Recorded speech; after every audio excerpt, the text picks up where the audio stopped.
Yun. Yun, oh. Oh. Ano masasabi nyo? Oh. For ganyan lang katagal na takbo. Ganito kalinis yung makina ko. Siyempre madumi yan talaga dyan kasi ano, leaking, may leaking yan eh. Pero look at this, man. For this video guys, iti-test natin yung oil natin kay Chukloy. Ayan si Chukloy. Nandito tayo sa second floor. Ito po yung Kagiro natin. Yan dito. Ito po yung ang 250cc natin na si Kagiro. So, papatakbuhin din natin yan soon. Pero sa ngayon, i-test natin yung oil natin kung gaano kalakas ang oil natin at self-cleaning technology. Let's go guys. Tara! Uy! So, ito na po si Chukloy guys. Medyo semi-abandoned siya pero at least may bubok naman. Hindi talaga siya abandoned.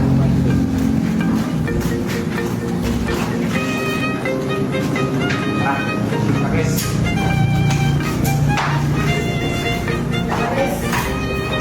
Okay, pakis. Okay, ayun.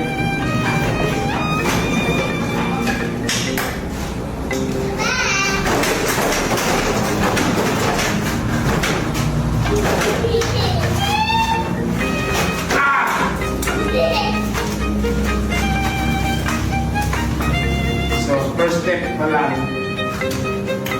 Thank you.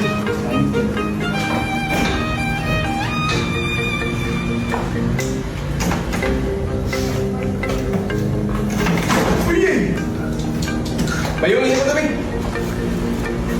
Kalubot. Eh, di, ara ka sa shop. Kang cover. Hindi ba yun? Ba't? Chukloy.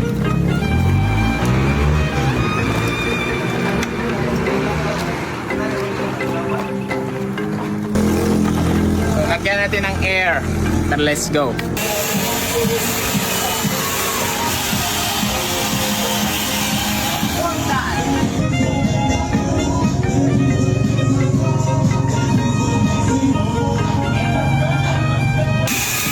So before natin pandarin guys, i-check muna natin yung ilalim niya kasi para makita nyo nga sobrang dumi talaga. Siyempre it's a used oil eh. So ayan, this is the endoscope.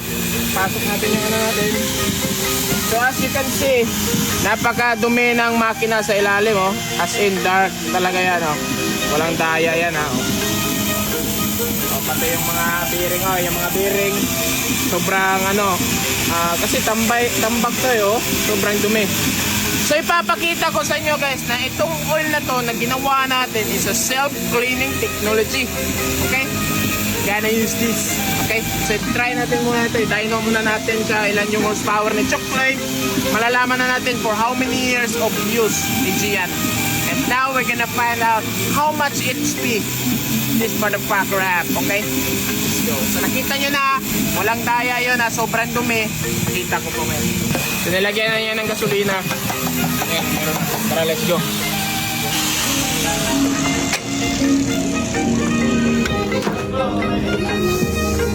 Hindi ko.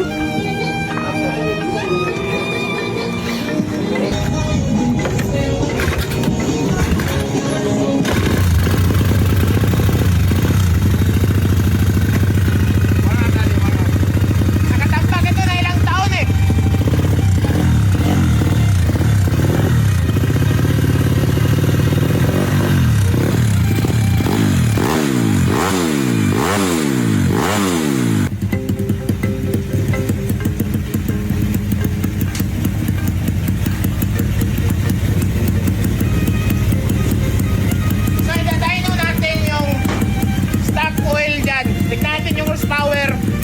Change the oil, we check again, okay?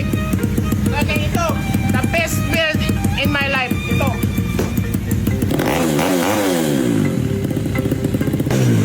Oh, walang rating yan na, wala. Oh, tara.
horsepower sa stock pa lang na oil.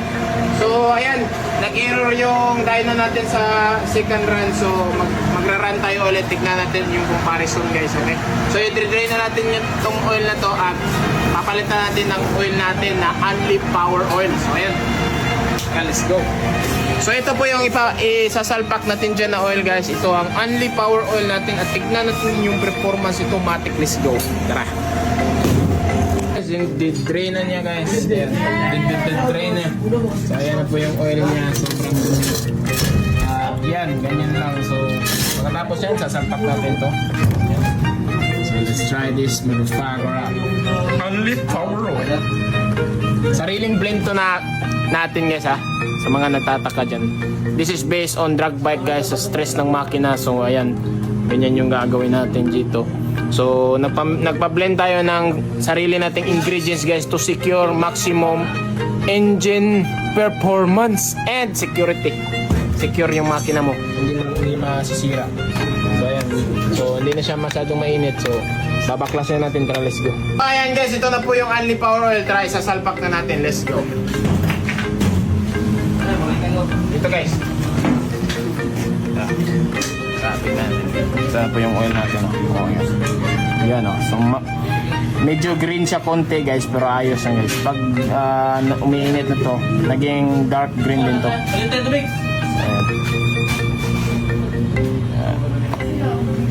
So 1 liter pala ito guys, di natin to ubusin guys kasi 800 ml lang to yung motor natin. Yan lang. So meron pang konti. Ayan. Lord, yun na. Tayo ah. So walang daya yan ah. Kasi na-error yung pangalawang takbo kasi flat. Pero tignan natin kung magano ba. Natin ulit. Lahat pa dyan. Let's go.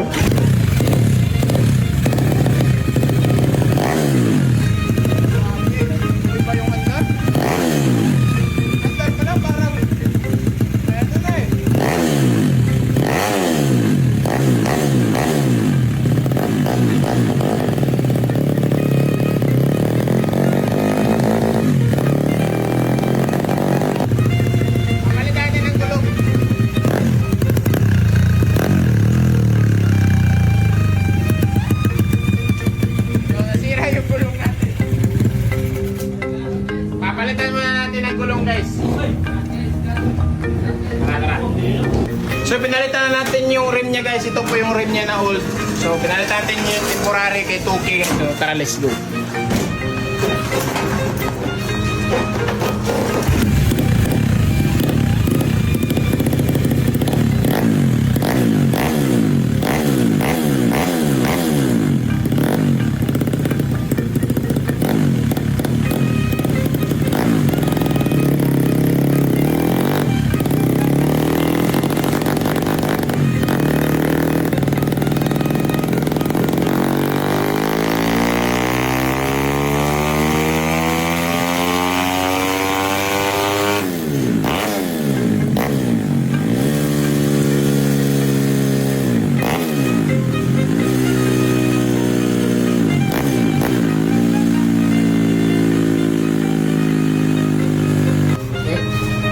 I-restart muna natin yung laptop kasi nag-error.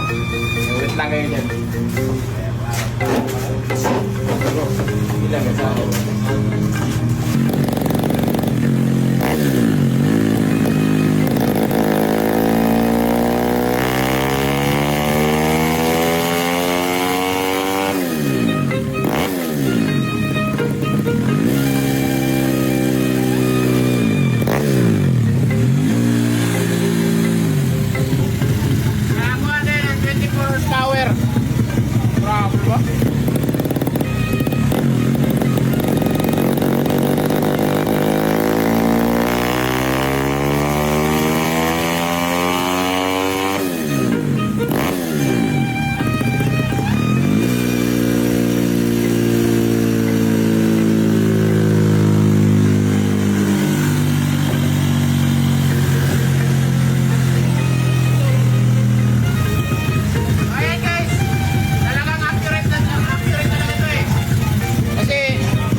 takbo na natin. So babaklasin natin to, tignan natin yung ilalim kung ano yung sitwasyon guys.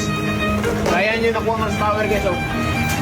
So pangalawang basis ko talaga sa ni-run talaga guys. So dito sa max speed 70, 71, ito talaga yung nakuha nating horsepower. Walang daya yan ha. Baka sabihin nyo, daya ako. Hindi tayo daya. Talagang ano lang talaga. Ito lang talaga yung ano nyo. So, ayan. Ayos. Let's go. Baklasin na natin to. Tignan natin yung ilalim kung nalinis ba o hindi. Yan yung pinaka-importante kasi ito. Itong dyno na to guys, hindi natin ito maano guys na talagang accurate na accurate talaga. Pero at least may baseline tayo. Kanina 16, naging 23, 24. So ang akala ko lang 1 HP lang. Pero sa tingin ko lumakas din siya kasi uminit na yung makina at nagustuhan niya yung oil kasi less friction na yun sa RPM, maganda na talaga. So yan yung reason na lumakas siya. So sa oil pa lang yan may dagdag na ng power. How much more yung modified? Kasi yung carb kulang pa nga yun sa tune So pwede pa natin itong madagdagan tapos kaya na bang mga modification ito. Ayan grabe yung oil na guys lumalabas yan sa breather. So talagang high RPM na talaga siya. Let's go! So binabaklas na niya guys yung Fortress guys. So pinakuha na niya. Grabe.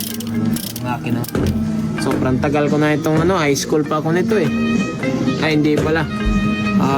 Wala pa talaga ako noon guys sa motor to guys, kaya hindi ko talaga ito binitawan. Kahit ganito lang talaga yung tsura niya. Pero rock and roll. Lakas. Grabe. Ito.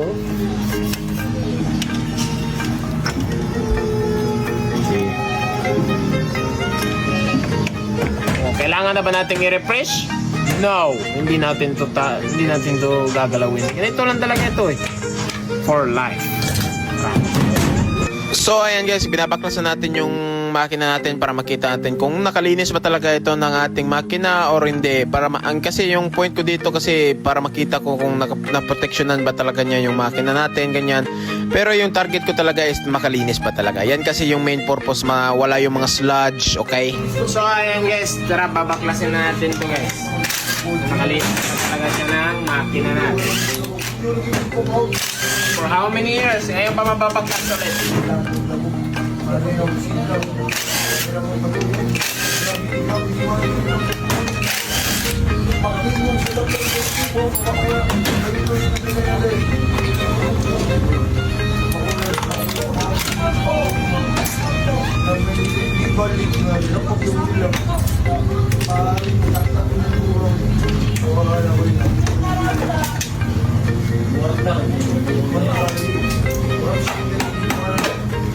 Ayan. The moment of truth. Paduli ko. Yun! Linis! Ayan So ito, mansya talaga to Ayan. Pero ayan nalinis niya talaga tingnan mo dito. Dito yung primary natin tsaka ayan linis. Ayos So ayan, pati yung crankcase natin dito. Ayan. Ito yung color niya kasi rosy ito Yan talaga yung color niya. Brownish talaga yan. So ayos! Nakalinis talaga siya ng makina natin Ang linis. So kung pinapatakbong pa natin to ng matagal, siyempre malilinis niya talaga ito lahat. Ayan, tignan mo. So hindi lahat yung nalinis, pero at least you can see, ayan, dito. Ayan, dito. Malinis talaga. Diba? Video. So talagang malinis Ayos talaga So makagalinis talaga siya ng makina guys. So at the same time, makapadagdag siya ng power kasi less friction na siya Maganda yung lubricated na lahat yung mga materials natin sa loob. Yung piston, especially yung cams, yung valve, yung rocker arm. Yung dalawa, cams, rocker arm at valve spring. Yan. So, less friction na siya guys. Pati yung dito sa guys, piston. Napaka-importante ng piston. So, ganyan. Para siyang maganda na yung lubrication niya kaya lumakas yung HP. Pangalawang basis yung pinatakbo 24, 23. Yung akala ko lang makadagdag lang ng mga kahit 1 HP ganyan kasi bago yung oil ayun, nagdagdag na mga ilang dagdag. Pero sa tingin ko dumagdag din siya dahil umiinit na yung makina, nag-warm up na talaga. Tapos plus oil bago, yun yung reason na nag-ano talaga siya, lumabas na yung power niya. So ngayon, papalitan ko na lang to ng lining kasi nabaklas na to eh. So maraming salamat sa panonood guys. So Matic guys, Only Power Oil, try nyo na sa makina nyo, mafe-feel nyo talaga yung difference. So meron tayong pang scooter nito at gear oil. So sa gear oil, gagawa ko ng eksperimento para sa gear oil. Okay? Yan guys, oh, malinis. Yun. Yun, oh. Ano masasabi nyo? For ganyan lang katagal na takbo, ganito kalinis yung makina ko. Siyempre madumi yan talaga dyan kasi ano. Leaking, may leaking yan eh. Pero I mean, look at this man. Tignan mo yung housing. Siyempre ito sana yung pinaka ano eh. Ito sana yung pinaka tawag dito guys. Uy! Halog! Halog yung lining natin. Ay patay. Buti na lang nabaklas natin oh. Ay. Talaga no. Sige, ano ko na lang to, ayusin ko to. Pero at least guys, malinis na siya. Oh. Malinis oh. Tingnan mo gaano yung kalinis oh. Tingnan mo gaano yung kalinis oh. Wipe ko. Oh. Ang linis. Yan yung color na yan yung color talaga kasi rusi ito eh. Yan talaga yung color. Oh. Color niya talaga yan, brownish. Hindi ko lang bakit ganito yung makina. Oh.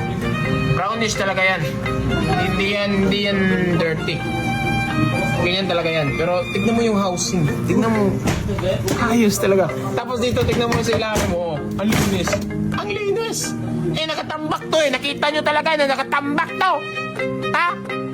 Eh, ganyan. Nakita nyo nakatambak yan oh. So, itong mancha na to, matagal yan matukuha. Kailangan mo yan i-gasolina.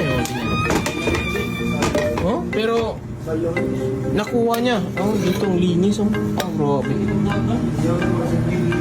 Grabe.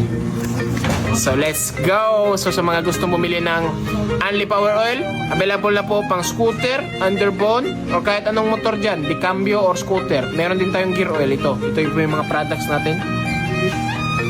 So, let's go! Link in the comment section yung Shopee natin. Tara! So guys, tingnan nyo gaano kalinis yung clutch plate natin at lining guys. For how many years? Dahil lang sa oil. So, ayan. Grabe guys. Yung ilalim mo. Grabe yung oil na to. Nakita nyo kanina, sobrang dumi. Pero ayan oh. Nalinis. Mga ilang takbo lang yan. So ayos. Ano masasabi nyo? Labas mga basher! Labas! Kaya pakulis yung oron! Mga bogo! Lawad, ikaduhan. Dili katuwa? Nasa nang pinakatuwing na. Oh! Ay Mario! Picture eh! Picture eh! Oh, nanamay diya. Kaupi niyan. Motherfucker. 1942. World War II pa na eh. Ha? Mga bogo! Sabi sa ko, kung meron nagkaroon dito. Apa